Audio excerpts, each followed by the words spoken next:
Whatever rocks your socks, whatever spins your top, whatever winds your watch, whatever flips your flop, whatever turns you on, whatever flies your flag, whatever bangs your gong, or whatever swings your bag.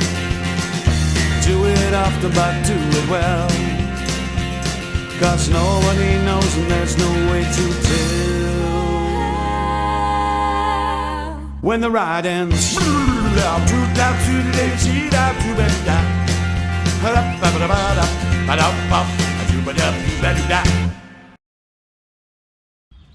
good morning. Welcome back to Turtle Beach. How was your week? My week was fantastic. Thank you for asking. All weeks are fantastic on Turtle Beach. We are at this morning the Andaman restaurant. We're here because this little sala in this little seafood restaurant on this little beach is very important to me. This was the place 2 years ago where I decided to live here rather than on Phuket.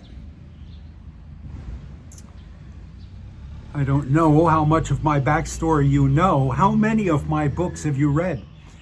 But I had dreamed, I worked in a cubicle for 20 years, dreaming every single day of retiring to Thailand and living on a beach on Phuket. And got here and did not like Phuket and knew I could never live on Phuket again. I had lived there for 7 years, but now, no, I cannot live there now. So I was at a loss, didn't know what to do. And my friend Baz Daniel said, well, there's this place where it's fun to ride a bicycle. Let me take you up there. So we came up here to Turtle Beach one day and we rode bicycles into the national park. The same trip I take almost every day now on a bicycle, and I could not then make it as far as the gate to the national park before I had to turn around. And now I go all the way to the end of the road, to the remain of the tin dredging. But it was here in this little shelter that Baz and I had lunch, and I decided this is where the dream is, not Phuket. And I have never regretted that decision. I have been here as of May 12th, the reason I'm sitting here today. May 12th will be my second anniversary of entry into the kingdom. After 25 years of dreaming about it, after promising myself at Don Mueang Airport in 1997 that I would come back and live on a beach in Thailand, I did it 2 years ago and have done it. I put it into the perfect tense. I have done it. I have made a life here. I've lived on my Social Security and nothing else for 2 years and lived like a king on this beach. And I am so happy, so happy.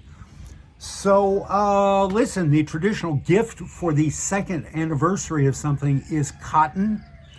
I wear a 44 long and I prefer blue. So if you're thinking of a gift, an anniversary gift for Steve for 2 years on Turtle Beach, yeah, cotton. Because apparently, I didn't know this, but every year, every anniversary has a signature material that a gift should be made of, because these materials are blended things. So cotton is a bunch of fibers woven together.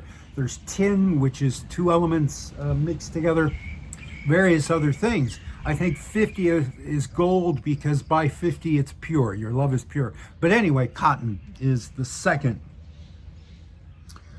So I've been thinking, I'm going to tell you a story here in a little bit, but I want to tell you what I've been thinking about this week. I've been thinking about what I've gained and lost over these 2 years, right? Anniversaries, any kind of milestone makes us look backward, right? You've come 25 miles on this marathon. You look backwards to see where you've come from, right? So what have I gained and what have I lost? I've lost 3 people who were very dear to me. James Eckhart.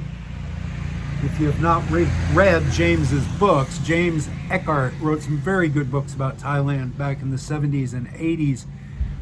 And he was a good friend to me for a while when I lived here in the 90s, and was always a joy to be around until he picked up the guitar, and then you wanted to run away. But we lost James this year, and we lost Colin Pipperell this year, another very good writer about Thailand, and a mentor to me, someone who taught me how to write for magazines. Colin died during these 2 years, and my cousin David Kaplan, died, who was closest I have a very small family, and David was closest to me in age, I think, and I don't know, maybe the canary in my coal mine. But I have quit smoking for a week, since May 1st. Again, I know, I've done it 1,000 times. Quitting's very easy. I've done it 1,000 times. I've lost cigarettes, apparently, over these 2 years. I've lost more than 20 pounds. I don't get on scales very regularly, but last time I was at the doctor, I had lost 20 pounds in 2 years. And I credit the bicycle with that, getting on the bicycle almost every day. If you don't ride a bicycle, I recommend that you try it. I very much enjoy it. And I've lost 20 pounds. How about that? I lost a tooth, this tooth. I knew I was going to lose it. And I gained a fake tooth. And I only put it in for these videos. Lost a tooth, lost a hernia. Had a hernia repair during these 2 years. 3 nights in a provincial hospital, Pangao Provincial Hospital. Wonderful care. Kind of Spartan setting. But very good care. And the hernia has not come back. And I'm very pleased with that. I lost a bottle of nitroglycerin that I carried in my pocket every single day between my first heart attack in 2011 and coming here in 2022. I always religiously had a bottle of nitroglycerin in my pocket. I've had 2 STEMI heart attacks in the LAD. I was 99% occluded both times. The third one, everybody says, will kill me. And so I carried nitroglycerin. I have stopped doing that. It was a lucky charm. It was a talisman. It was a fetish. And I always had to pat my pockets to make sure I had it in my pocket before I left the house. Never used it, never needed it, but needed to have it. Needed to have it in my pocket. Now I don't. I go out there on the bicycle, 10 kilometers out into the mangrove forest. There is cell phone reception. I don't know what the 911 number is in Thailand. I don't know what to call in an emergency, but I'm pretty isolated. I'm out there in the forest and on the beach, and if anything happened, I'd be all alone out there, and that's all right. I would not mind checking out that way on the beach. But I no longer carry the nitroglycerin with me. I was told that nitroglycerin only has a shelf life of 3 months anyway. And some of these bottles that I carried around, I had for like 5 years in my pocket. So apparently they would not have worked if I had used them at all. I have lost the dream of writing the great expatriate novel. That was always part of the dream. And I dreamed every day, sitting in that damn cubicle in a windowless room in the basement of a hospital, day after day, year after year after year. 40,000 hours of my life editing medical documentation. 40,000 hours of my life, every hour of it dreaming about coming back to Thailand and writing the great expatriate novel. And I haven't felt like writing a moment since I got here. Writing seems like hard work, and I'm retired. And I've got creative outlets. I apparently don't need to express myself on pages. Nobody's reading anymore anyway. So I'm making videos.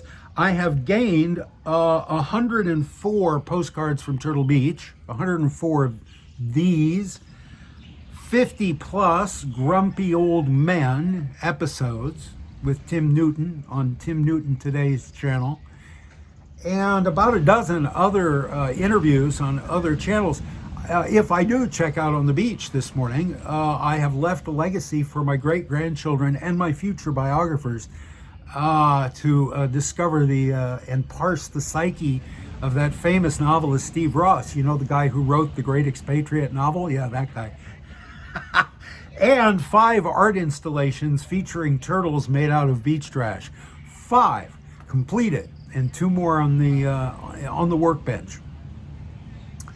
And of everything I've done, I am proudest of those. I just love those things. They're silly, they're dumb, they're goofy looking, they're amateur, and I enjoy making them like nothing else. I just, time spent in the studio. You know, I really should have stayed in the theater. I never should have left the show business. But I came to Phuket, Thailand, and fell in love with Phuket, Thailand. Gave up the show business to work for $4 an hour, teaching English at the Phuket Yacht Club. Yeah. I used to eat lunch with movie stars. Now I do this. I gained a driving license just recently. Got my Thai driver's license. Very proud of myself. Went through the whole thing by myself. Didn't pay an agent. And got the Thai driving license. And it's important to me, you know, with the cover of one of my books, it's called Expat Days, and the cover of the e-edition of that book is my old Thai driving license from the 1990s. Because that, to me, was a symbol of expat status. If you had a driving license back in the 80s and 90s, you lived here. You were an expat. There were hoops you had to jump through, and they weren't easy, just as there are now. And yeah, it's on the cover of one of the books, and it means, or meant, that much to me. And having it again means a lot to me. And yeah, that's something gained. Broccoli is legal in Thailand now, and that's in the gain column. I'm not going to talk at length about it because you may have different views of it, but imagine if you're someone who likes a glass of wine in the evening, who likes a glass of beer in the evening, you go down to the Nit Noi shop, you have Lao Khao with the uncles down at the Nit Noi shop, you like a little bit of alcohol in your life. Imagine if you're 66 years old, and in your entire life, alcohol's been illegal. It's like you've been living in Saudi Arabia your whole life, and you've always had to sneak a drink. No sundowners with the fellas out by poolside. No going down to your favorite pub and throwing darts and having a pint of stout. No, it's all illegal. Imagine your whole life, your drug of choice is illegal, and then suddenly it's legal. You can come to this restaurant, have dinner and a beer. That's the difference it has made in my life to live here during the age of legal broccoli. I'm going to tell you a story. With your permission, I'm going to tell you a story. Apropos of nothing, but I promised it a few weeks ago and somebody asked for it. So I used to build sets and props for a theater company called the City Circle Acting Company of Coralville, Iowa. And it was a lot of fun. It was community theater. I never got paid anything for it, but we built big sets. We had a big performing arts center to perform in, so we were able to build big technical sets, moving scenery and things. And for a technician like me, the opportunity, most of my theater career was spent in little 99-seat Lort D black box theaters where you couldn't do much. You could put out a few sets, maybe a few backdrops, and that was it. So it was a few years I spent building sets and props for City Circle, and I enjoyed it very much. And since it was community theater, we were always trying to recruit people to help us. So we rented this old barn out in the country. This was in Iowa. Sorry, don't touch the table, Steve. We rented this old barn, this historic 100-year-old barn out in the countryside to build sets in. Big, big open space. Beautiful environment to be creative in. And we go out there, and the first show we're building is called Noises Off. And this is a wonderful, wonderful farce comedy. If you've never seen it, it's about a small theater company in England putting on a murder mystery. So Act 1, you see a set of a drawing room. It's a drawing room mystery, like Agatha Christie, The Mousetrap, something like that. And the actors come out and they do their scene. Second act, you've turned all the scenery around, all the flats that are the walls, you've turned them around. So now the audience is seeing backstage. And you repeat the first act of this murder mystery, but from backstage. And you see the things happening backstage that the audience never gets to see. And then the third act, you turn it all back around again till you're in the front and you solve the murder mystery. And it's a great, great farce. Very funny, funny show. But it requires the scenery to turn around, right? So we're building in this barn, and there's a guy who lives at this farm. He's a big, tall, lanky, red-headed guy, pale skin, freckles, who speaks a brand of American English that used to be called Ebonics. Urban speech. He speaks with an American urban black accent. Big, tall guy. And he and I spent a fair amount of time alone in that barn. He'd never been, geez, the mosquitoes are just killing me out here. I would come out at dawn to shoot this, wouldn't I? The light is flattering. Here, let me turn into the light. That's nice, isn't it? Yeah. Eat your heart out, George Clooney. But at any rate, so he and I spent a fair amount of time. It's volunteer theater, people come and go, but he lived there and I was the shop foreman. I was there all the time. So we're building this set, and this guy's really good. He's a very skilled carpenter and builds furniture and stuff. And I said, boy, you'd be a great addition, a great volunteer for our little theater company. Oh, no, he says, I don't work well in groups. I've got social anxiety disorder. I said, so do I. But it ends at the backstage door, believe it or not. You get involved in the theater. There are people in the theater who are pathologically shy, like me, who blossom on stage. There are people who have speech impediments that disappear. People with Tourette's, people with stammers, people with stutters, people with lisps that disappear when they're reciting memorized lines. Come, try it. No, I don't think so. So as we're working together, this is an aside, but as we're working together, I said, why do you talk the way you do? He said, I was raised on the south side of Chicago in a black family. My father was a Chicago police officer. He was killed in line of duty, and the very next year, my mother died of cancer, and I was about 4 years old. And my father's partner on the force, a black man who lived on the south side of Chicago, took me in and adopted me. And all of a sudden, at the age of 4, I had 5 or 6, I forget the number, he did not, was suddenly part of this big black family on the south side of Chicago, and I learned to speak like they did. And I said, so your family's black? And he said, yeah. And I said, are you allowed to use the N-word? He said, at home, sure. With my brothers and sisters, we call each other the N-word all the time. They taught me very early on. I could not go to school and say that word. I could not say it out on the street. Once I left the door of the house, I could not say the N-word. But at home, with my brothers and sisters, yeah, I use it all the time. It's no big deal. Context. Next time someone tells you farang is, in all instances, an insult, tell them no. The N-word is not in all instances an insult. It depends on context. Context creates meaning. So anyway, so this big, tall, red-headed goomer, this good carpenter, oh man, the mosquitoes are just, I'm feeding a whole family of mosquitoes over here. Next time, bring spray. So we finally, it's load in, we get our set to the theater, to the Performing Arts Center. We're setting it up. And he comes, he shows up for load in. I finally got the guy in the theater. And I know if he can have a good time at this load in, he'll come back. He'll be a regular volunteer. He'll find his creative life and voice in the theater. And we'll have a really good carpenter now working for us for free. So we're loading in. It's always a stressful time for me. Everything's got to be right. We've got to get it done in time for the actors to come in and rehearse. And I'm always very tense and nervous in these situations. There's a crew of 50 people on stage.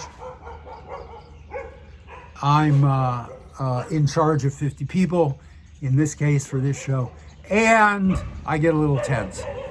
So I see this guy, this big, tall, red-headed guy, writing his name on the back of a piece of scenery in white painter's pen, big white letters, like tagging it like graffiti. And I blow up at the guy. What are you doing? This scenery turns around. The audience is going to see that. Are you crazy? What the fuck are you doing? Go get some black paint and paint that out in front of everybody. I blew up at this guy. So he gets a brush with black paint. He covers his name. He leaves. I said, why did you do that while he was painting over it? He said, because I saw this set's made out of recycled flats, which is true. You recycle flats in the theater. Some of them can last 50 years. And often crews and casts will write their names on the back of scenery. Typically it's strike when you strike a show. And then that flat goes into storage, and maybe 10 years later you pull it out of storage because it's the right size to make a certain nook for this show. And here's everybody's names from that show 10 years ago. It's a quaint old theater tradition. He'd seen it in the scenery that we had used. He didn't realize, he didn't know the show. He didn't realize all this stuff turned around. He was just being the first to tag a piece of scenery. And I jumped on him, and he left, and he never came back.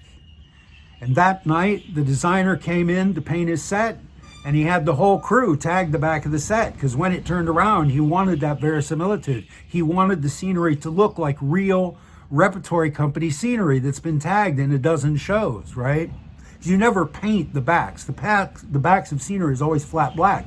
So you can have several shows tagged on the back of a piece of scenery. And he wanted that look. So after I chased the guy out of the theater, literally, the valuable guy that I'd spent weeks trying to recruit into the theater company, I chased him out. And that night the designer had everybody tag the scenery. You think Steve would have learned, right? No. All right, the last thing I want to tell you, so there's a guy in town here. He was a forest monk for 12 years. He came to Thailand at 18, became a forest monk, and spent the next 12 years sitting in a cave in Isan with nothing to look at except his own mind for 12 years. And he came out 18 years ago, and he has lived here on Turtle Beach for 18 years. And so he's been in this country for 30 years. And I asked him, why did you leave the monkhood? He said, well, the question is, why did I stay in so long?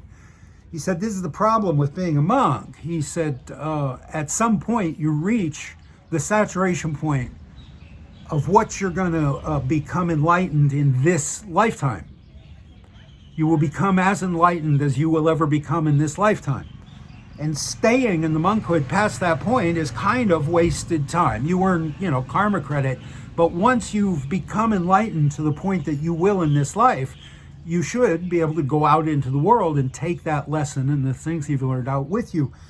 But the problem is the monkhood doesn't teach you a skill, doesn't teach you a trade, doesn't teach you bricklaying or plumbing or painting or anything you can use to make a living. So most monks will stay in the monkhood because that's all they know. I've been thinking about this because the brief of this project, Postcards from Turtle Beach, was to chronicle a year in Thailand, my first year in Thailand. I thought I came here, if you know the canon, I thought I would have 1 year here in Thailand and then I would die. I came here convinced that I would get 1 year. It has been 2 years now. May 12th is 2 years in the kingdom. And most of that here on this beach. I have probably done everything I ever set out to do on this channel. I've certainly told every story I have to tell, I think, on this channel. My mother and my dear old friend Amy are coming to visit in July and August. And I don't want to vlog while they're here. I don't want to chronicle that experience as it is happening. If I'm ever going to write a novel about Thailand, it's going to be about a guy who retires here in his 60s, and then he's visited for 2 months by his mother and his high school girlfriend. There's a book in that. If I've ever got another book in me, there's a book in that. So I'm going to take a hiatus from this and Grumpy Old Men for 2 months, July and August.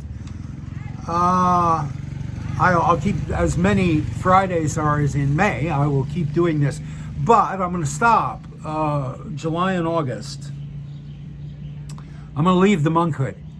I think, I'm going to leave this little sala This place, this is the 000 in the three-dimensional grid of my life in Thailand.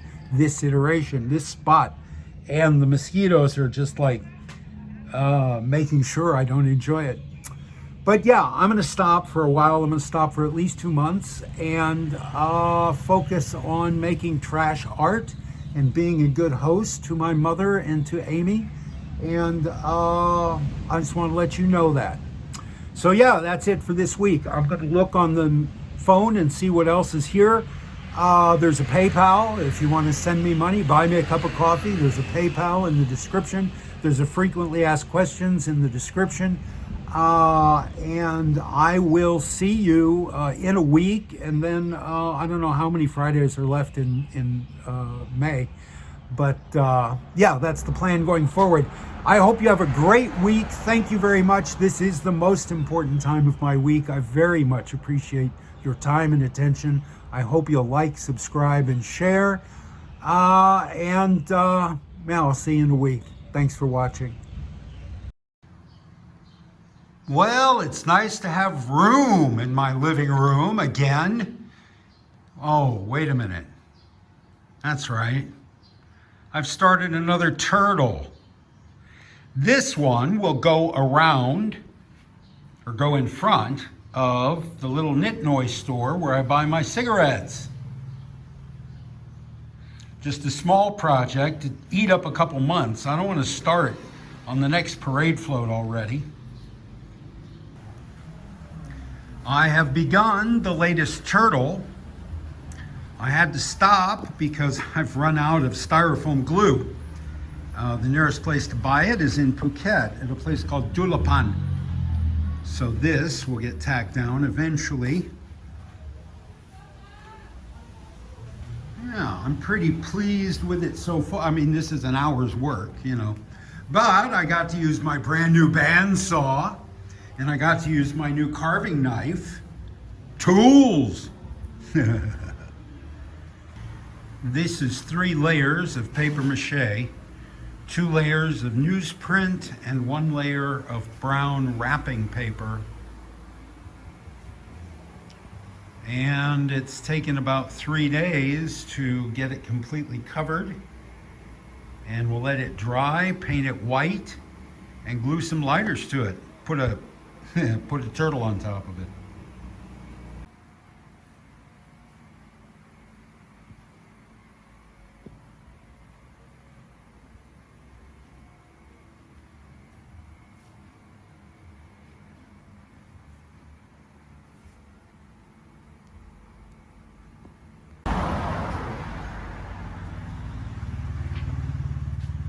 I have used every single tube of latex acrylic sealant or bathroom caulk in Thai Muang and Kok Kloi, and 1 tube of much inferior silicone sealant. All I have left to do is the face of this guy, and he's for Steve. He's going outside my house, thus the branding. And this guy will be a present for the lady who sells me my cigarettes. Finally quit working on this thing. I'm not going to say I finished it, but I got tired of it after 2 months. Started it on March 11th, the day after the Turtle Festival. Today is May 5th, and I got tired of working on it, and I just put it out front. So there it is. If you want to find Steve's house, look for the place with the big shiny turtle out front. It looks like candy to me. I don't know. I always I get hungry when I see it.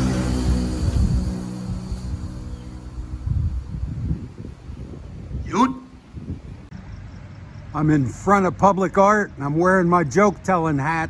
Must be gonna tell you a joke.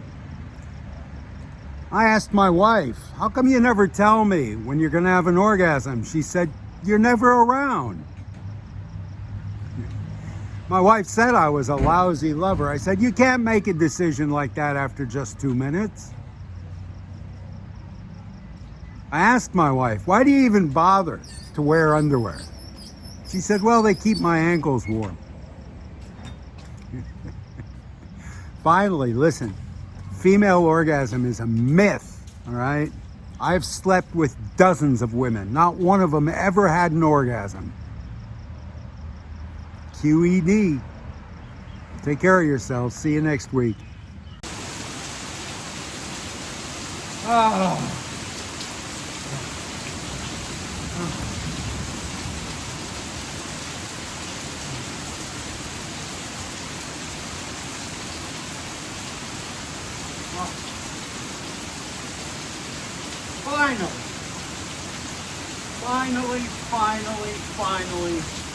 Finally. I hope it's nice where you are too. Whatever shaves your sheep, whatever bakes your lamb, whatever digs your peat, whatever smokes your ham, whatever blows your nose, whatever chews your bone, whatever squirts your hose, whatever sings your song. Do it often, but do it well. Nobody knows and there's no way to tell. When you're riding,